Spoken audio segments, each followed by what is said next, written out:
변호사님, 네.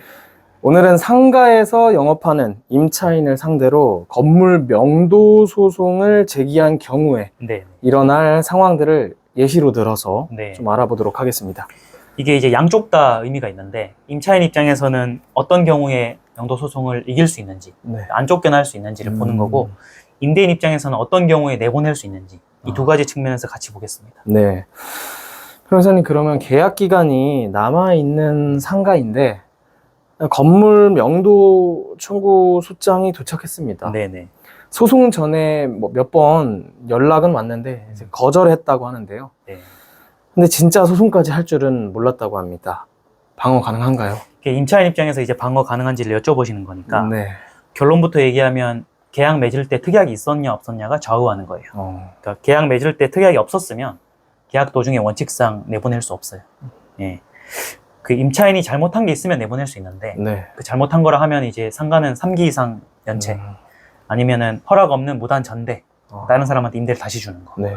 아니면 이제 건물을 훼손하거나, 요 세 가지 경우를 생각해 볼 수 있거든요. 이런 세 가지 임차인의 귀책 사유가 없다면, 네. 특약이 없을 때는 임대인이 함부로 명도소송을 할 수 없고, 해도 임차인이 이길 수 있다. 이거죠. 뭐 월세 관리비 그럼 연체한 적 없고 건물도 깨끗하게 썼다고 네네. 한다면, 근데 임대인은 건물 재건축해야 된다고 계속 주장을 펼친다고 하는데, 그럼 이때는 명도가 가능하다 뭐 이런 얘기가 있는데 맞나요? 이 재건축은 어쨌든 임차인이 뭘 잘못한 게 아니라 네. 본인의 그 건물 개발 계획 때문에 그런 거잖아요. 이것도 계약 당시에 특약이 있었어야 돼요. 특약이 없으면 계약 도중에는 네. 나가라고 할 수는 없어요. 임대인들 말로는 보통 이렇게 주장을 많이 하지 않습니까? 건물이 너무 오래돼서 네네네. 위험해서 재건축을 한다 뭐 이러는데, 뭐 이런 말이 맞는 건가요? 그런 분들이 많은데요. 네. 사실은 그런 주장을 한다는 뜻은 초반에 그런 특약을 못 맺었다는 것도 돼요. 맺었으면 그걸로 하면 되는데 네. 그걸 못 해놨으니까 지금 와서 이제 재건축 해야 된다고 나가달라고 하는 거거든요. 물론 합의는 자유예요. 네. 합의금을 받고 하는 건 자유인데, 합의가 안 되었다는 전제 하에는 법률상 예외 사유가 하나 있긴 하거든요. 네. 우리 상가임대차 보호법상 갱신 거절 사유 중에 건물이 뭐 안전사고가 우려되거나 너무 노후화되면 갱신을 거절할 수 있는 사유가 있긴 있어요. 그래서 그 안전사고 우려가 있는 경우에만 예외적으로 그 갱신 거절이 가능한데요.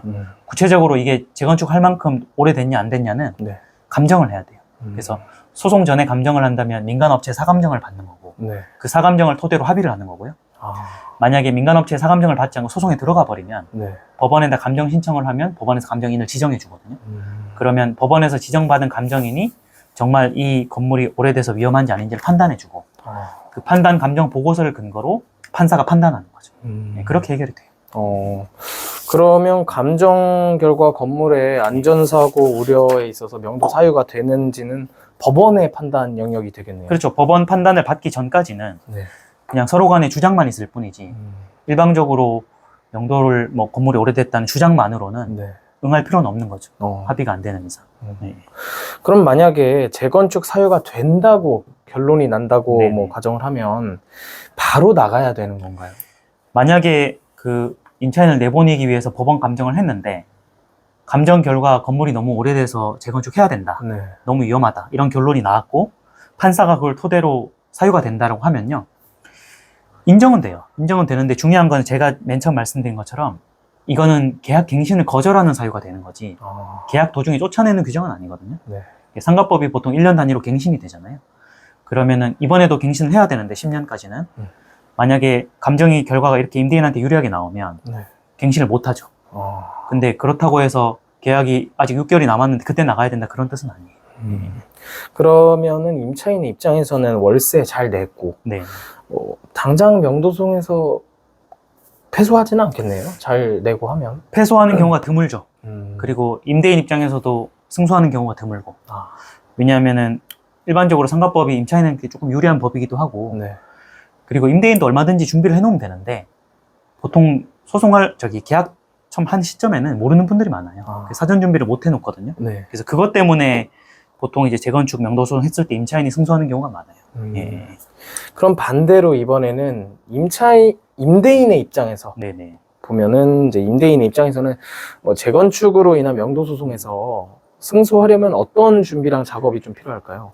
그 어떤 임대인이 저희 로펌에 와서 만약에 이런 상담을 요청했다면 네, 저희가 지난 시간에 재소전 화해 얘기했잖아요. 네, 맞습니다. 저희는 그냥 재소전 화해를 만들라고 얘기할 것 같아요. 아, 그냥 대충 합의서만 쓰지 말고 음. 계약 그 처음에 할 때 재소전 화해를 법원한테 받아놔라. 네, 그리고 그 재소전 화해 내용 안에 자유롭게 넣을 수 있기 때문에 뭐 언제 어느 시점에 재건축을 하기 때문에 임차인은 나간다든지 그런 걸 사전에 합의해 놓는 거잖아요. 네. 그것만 해놓으면 뭐 소송할 필요도 없고요. 그냥 재소전 화해에 따라 집행만 하면 되거든요. 그리고 임차인도 재소전 화해 동의를 해버렸기 때문에 네, 더 이상 뭐 감정이다 뭐다 비용 쓸 필요도 없고. 그러니까 임대인이 만약에 재건축 명도 소송에 승소하려면 핵심은 재소전 화해를 미리 받아놓는다. 네, 이것이죠. 임대인의 입장에서는 저번 영상이 더 도움이 많이 그렇죠. 되겠네요. 예, 만약에 재소전 화해를 못 받았다면 적어도 계약서에다가 특약사항이라도 넣어둬야 된다.